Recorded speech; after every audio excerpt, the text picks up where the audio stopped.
Right. And I did read that the process, within 60 to 90 days. Yes, I mean, it's like right now with Chrysler's coming out of their situation here in a 30-day process almost, and there's still some things to be worked out with that and what have you, but it's a pretty quick process, and GM is hoping, quite frankly, for the same thing, to be done by the end of the summer at the latest. Are you getting a lot of support, or are you seeing more or less support from the district level or the higher up level management into GM from what you typically did? For example, a district manager coming in to visit a store. Do you notice an increase or decrease in any of those types of visits recently? Or? We're not seeing many visits right now. Okay. And unfortunately, your district reps, they're not privy to a lot of what's happening. I mean, a lot of what's happening is very, very serious. It's very historical, very confidential, and unfortunately, even our district reps are they don't know. They don't know. And they can't. And like I've talked to them, and they're almost like, we rather not know, and I can respect that. Right. Because they don't want to be bombarded. Exactly. And what have you, and be accused of this or that or whatever the case may be. So it's probably best that they don't, and so I mean I talk to them I talk to them all the time on a regular basis. But as far as them coming in, I think they got their work cut out. Full plate. Yes, right now on everything that's going on, and quite frankly, I mean every day something else is changing. Exactly. So I mean this is all again historic times, and everybody's just taking it as it goes. Exactly, I understand. How do you see the bankruptcy affecting the industry as a whole? And what's GM and the Automotive Task Force, the direction that they're going, how do you see that affecting everything in the future? Going back, like when I said with the Cadillac dealerships, there's just too many, and it wasn't a concentration of I'm going to sell Cadillacs, and that's been the same thing with all of GM, and that's the task force and General Motors themselves have said over the years, and even the dealers have said the same thing. There's just too many dealers. Right. There's just too many dealers out there for what's available, and if you take, we all know as dealers, as a manufacturer, that you're not going to sell everybody. It's like going fishing. There's a school of fish. You're not going to catch all those fish. Exactly. And we understand that. And so in the way with so many dealers, everybody's as GM dealers, our competition, generally speaking, is Ford, Chrysler, Honda, Toyota, Hyundai, Nissan,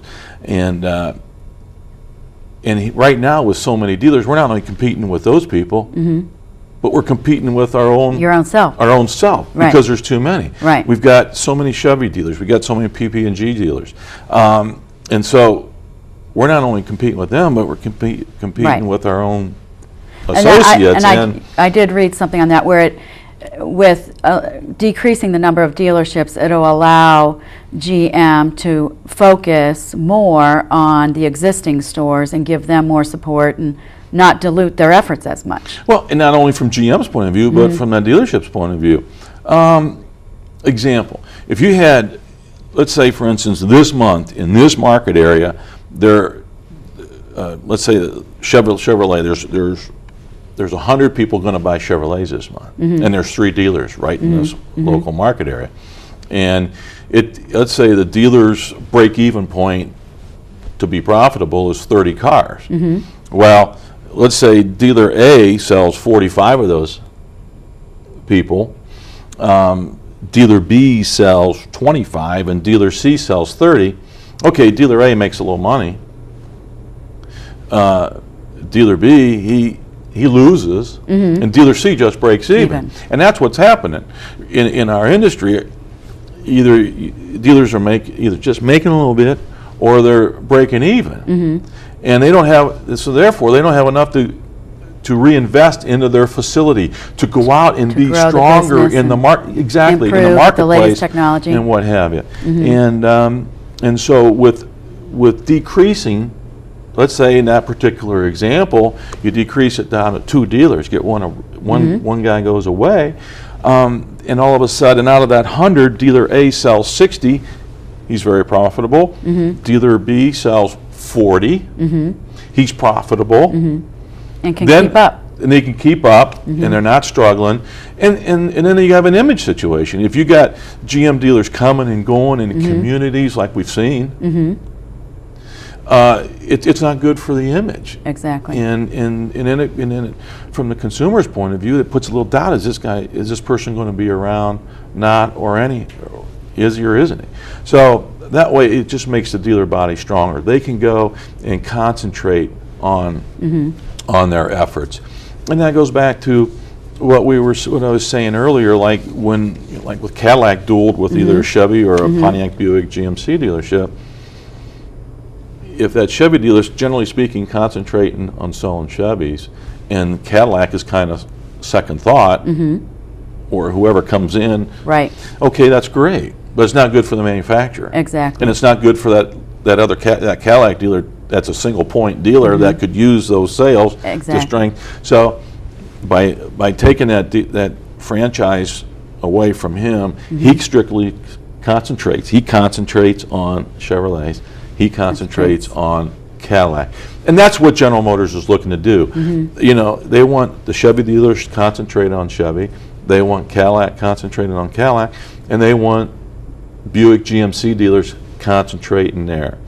They're listening to a thing on the TV the other day with them. Chevrolet kind of competing with Toyota, Buick GMC competing against the Nissan, and Cadillac competing against the Infiniti and Lexus type. And that's kind of the way they want to go. So there's a lot of talk where dealers don't cost the manufacturers any money. Well, they don't. I mean, we pay for our cars, we pay for our brochures, we pay. I mean, we pay for everything. Correct.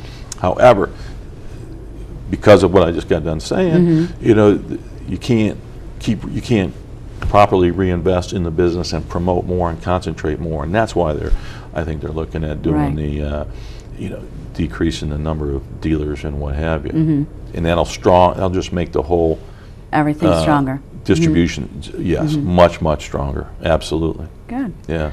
We're here today with Tom Casto, General Manager of Premier Pontiac GMC, and if you have any questions or comments or future topics that you would like to talk about, you can email Tom at tcasto@premierpontiac.com, and those are things that we'll look at for future.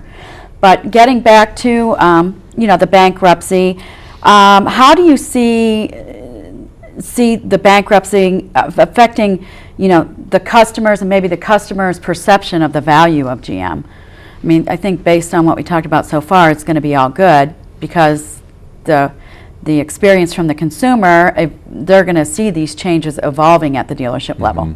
Well, GM's not going away. GM will be there. They'll be stronger because of all this. And you know, as far as when the first day of filing, the first thing that General Motors did was, when they made their filings, they put in there that they needed to make sure that there's money there's money for warranties.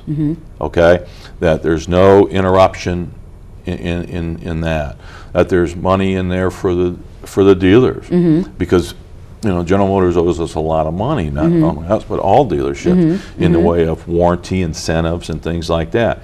And they had made sure that there was money available for the vendors. Okay. They